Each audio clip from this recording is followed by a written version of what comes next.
E aí, pessoal do J Explica, olha eu aqui, professora Adriana, com mais uma aula de Química. E hoje a gente vai falar sobre a termoquímica. Bora lá! O que é a termoquímica? É o estudo das trocas de calor associadas às reações químicas ou às mudanças no estado de agregação das substâncias. Então, sempre que a gente falar de calor, a gente está falando de mudança.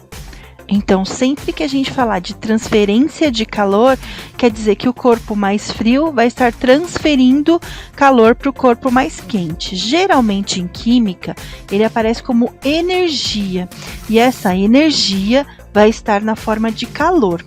Por exemplo, quando a gente fala assim, nossa, como o dia está quente, hoje está calor. Na química e na física, calor significa energia térmica transferida de um corpo para o outro, acompanhada da variação de temperatura. Continuando. Já ouviu falar quando esquenta a comida sem colocá-las no forno ou no Já imaginou esquentar a comida sem o fogo e sem colocá-la no forno micro-ondas? Isso é possível. E a gente conhece isso como esquenta-ração. Geralmente, nas guerras, os soldados esquentavam sua comida sem precisar de fogo ou de lenha. Então, eles usavam esse fogareiro químico que a gente chama. Dentro desse fogareiro químico, tem duas substâncias separadas que, quando misturadas, liberam esse calor, gerando calor para esquentar a comida. Qual é a reação que acontece lá dentro, por exemplo? É a reação do magnésio com a água, que vai formar o hidróxido de magnésio, liberar o gás hidrogênio, e essa reação libera calor, libera energia. Quando a reação libera energia, nós vamos dizer que ela é exotérmica. Exo para fora, vai liberar energia, liberar calor. Outro exemplo dessa reação exotérmica é a queima do metano, que, por exemplo, no gás, no fogão. A gente coloca lá o gás, ele reage com o gás oxigênio do ar e produz gás carbônico e água. Geralmente essas reações de combustão liberam os gás carbônico e monóxido de carbono que causam o aumento do efeito estufa. Outro ponto é, quando um atleta se machuca, coloca-se bolsa de gelo instantânea. Nós temos a bolsa de gelo com o gelo normal e nós temos a bolsa de gelo instantânea. O que acontece? É o nitrato de amônio que, quando misturado nessa bolsa com água, ele vai absorver calor. E aí, ele fica muito gelado. Ele produz o íon amônio e o íon nitrato. Fica ali dentro, fazendo com que esse calor fique absorvido ali para conseguir colocar para o atleta. Quando ele absorve calor, a gente vai chamar essa reação de reação endotérmica. Então, ele vai absorver calor. E a termoquímica vai explicar isso, a troca de energia entre as substâncias para absorver ou liberar esse calor. Então, nós vamos ter a gente vai chamar essa parte, nós vamos chamar essa troca de calor de entalpia. E essa entalpia é identificada pela letra H. Então, para a entalpia, nós temos a exotérmica, que vai liberar calor para a vizinhança, e a endotérmica, que vai absorver calor da vizinhança. Para a gente conseguir pensar numa reação, nós temos uma variação de entalpia entre o produto e o reagente.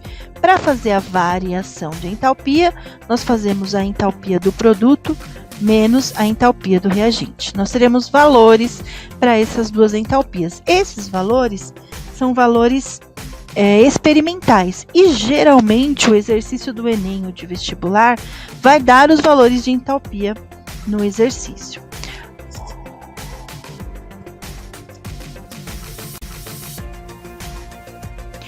Essa entalpia é medida ou em caloria, ou em joule, ou em quilocaloria, ou em quilojoule.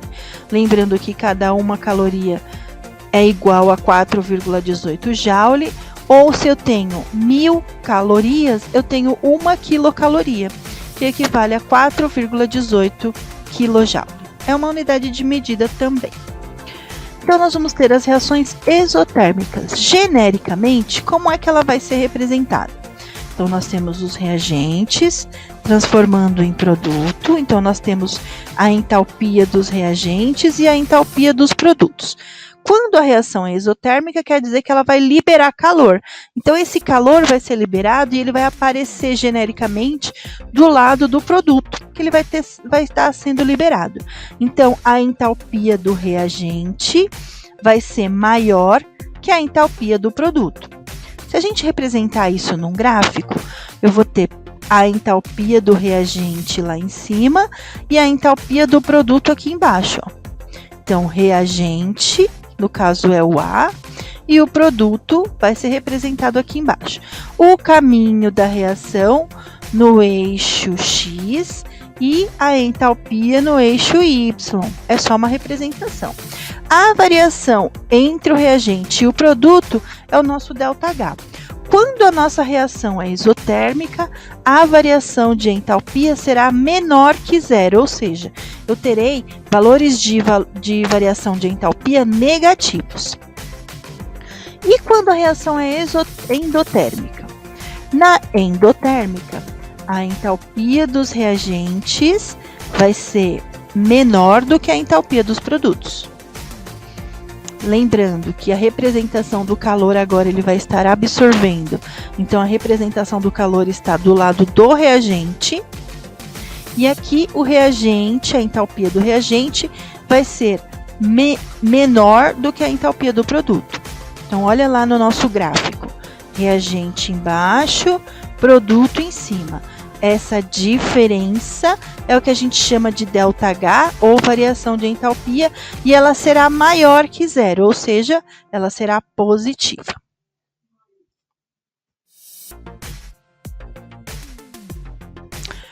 Então, nós temos uma equação termoquímica. Por exemplo, se nós pegarmos o cloreto de cálcio, misturarmos na água, ele vai reagir e vai se transformar em íon cálcio e íon cloreto, que é o íon cloro. Essa reação tem um ΔH de menos 81,3 kJ. Geralmente, o exercício vai mostrar desse jeito. Essa reação tem um ΔH de menos 81,3 kJ. Geralmente, o exercício dá a reação e dá o valor do ΔH. Como ele é negativo, a gente vai identificar, então, como uma reação exotérmica, ΔH negativo. Como é que a gente vai representar isso graficamente? Eu já sei que quando ele é exotérmico, olha lá, voltando ao exotérmico, a entalpia do reagente é maior que a entalpia do produto. Então, a gente coloca isso no gráfico. O reagente é o cloreto de cálcio. Tem uma energia que começa a reação. Depois da reação, ele perde essa energia. Então, o produto tem uma energia menor. Essa variação é o nosso ΔH. Essa é a nossa representação de uma equação termoquímica. Segundo exemplo.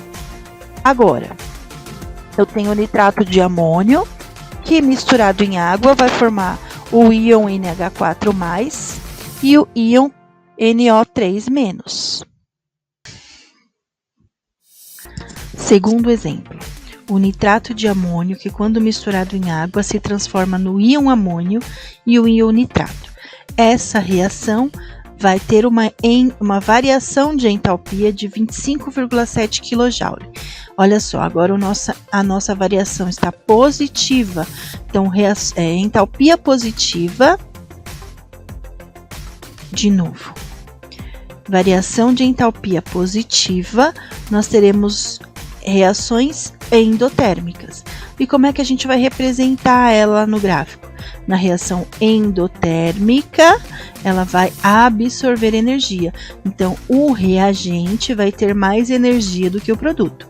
O reagente começa aqui embaixo, conforme a reação vai caminhando, essa energia vai ser absorvida, então o produto terá mais energia. Então, ele está num patamar mais alto. E essa diferença entre produto e reagente é o ΔH. Nesse caso, ΔH maior que zero, ΔH positivo. Além disso, nós classificamos a entalpia dependendo do tipo de reação. Um dos tipos de entalpia que nós temos é a entalpia de combustão. A combustão é a queima do material. Então, para que a gente faça uma combustão, eu preciso de um combustível e de um comburente. Geralmente, o comburente é o gás oxigênio e o combustível é qualquer coisa que entre em contato com o gás oxigênio por uma faísca e ele gera queima. O que é importante a gente saber da entalpia de combustão? Ela vai sempre ser exotérmica, ou seja, ela vai sempre liberar energia. Essa queima vai sempre liberar energia. Os alimentos são os combustíveis do nosso corpo. Então nós fazemos combustão dentro do nosso corpo? Sim, a gente faz combustão dentro do nosso organismo. Sim, a gente faz combustão dentro do nosso organismo e gera energia para o nosso corpo funcionar. A escolha de combustíveis a serem usados nas indústrias dependem de algumas variáveis, tais como o poder calorífico, o preço por tonelada e o grau de poluição ambiental. Lembra, quando a gente queima algum combustível, ele vai gerar substâncias que provavelmente vão causar uma certa poluição ambiental. E cada combustível tem o seu poder calorífico, que é o quanto de energia ele consegue gerar. Então, por exemplo, se nós queimarmos o metano, ele vai reagir com o gás oxigênio. Então, eu já identifico que é uma reação de combustão pela reação de um combustível com o comburente gás oxigênio, e ele vai formar gás carbônico e água. Toda essa reação tem um ΔH, uma variação de entalpia, de menos 890 kJ. Já identifico que o menos 890 kJ é uma reação exotérmica. Além disso, nós temos a entalpia de formação. Quando uma substância simples, a gente vai ter uma reação com uma substância simples, nós dizemos que ela está no estado padrão. Então, o estado padrão é o ΔH de 0. Então, por exemplo, o O2, formando um outro O2, ele não tem uma variação de energia. O grafite também não tem uma variação de energia. Porém, essas substâncias simples formam substâncias compostas. Então, a partir da entalpia padrão, a gente faz a entalpia de formação. O H2, reagindo com o O2, produz água. E vai ter uma variação de entalpia de menos 68. Entalpia de formação. Formamos substâncias compostas a partir de substâncias simples, por isso a entalpia de formação. Então, por exemplo, nós temos o H2 reagindo com o O2, formando a água. Essa variação de entalpia vai ser menos 68,3 quilocaloria. Negativo, eu já sei então que a formação da água vai ser uma reação exotérmica. E se eu pegar o gás oxigênio e ele ser transformado em ozônio, que é o O3, ele vai ter um ΔH, uma variação de entalpia, de 34 quilocalorias. ΔH positivo quer dizer que para formar o ozônio, eu venho de uma entalpia padrão do O2 e a entalpia de formação dele, que é o ΔH, vai ser uma reação endotérmica, vai ser positiva. Resumindo então, nós vimos a termoquímica basicamente. Nós vimos as medidas de calor, que é quilocaloria e joule. Nós vimos as equações, que são os reagentes e os produtos. Nós vimos que a entalpia é a variação,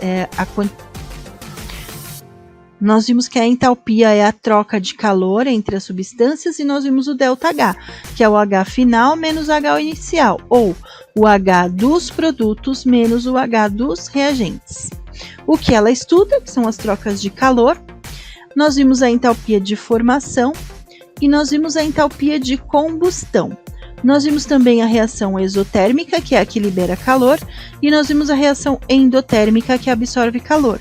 A exotérmica, que tem o ΔH negativo, e a endotérmica, que tem o ΔH positivo.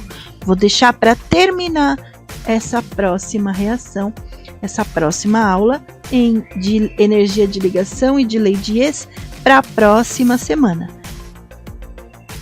É isso aí, se inscreve no canal, se você gostou deixa o seu joinha, participa lá do nosso grupo do Telegram e vai para a apostila que tem os exercícios para treinar. Lembrando, Exatas é treino.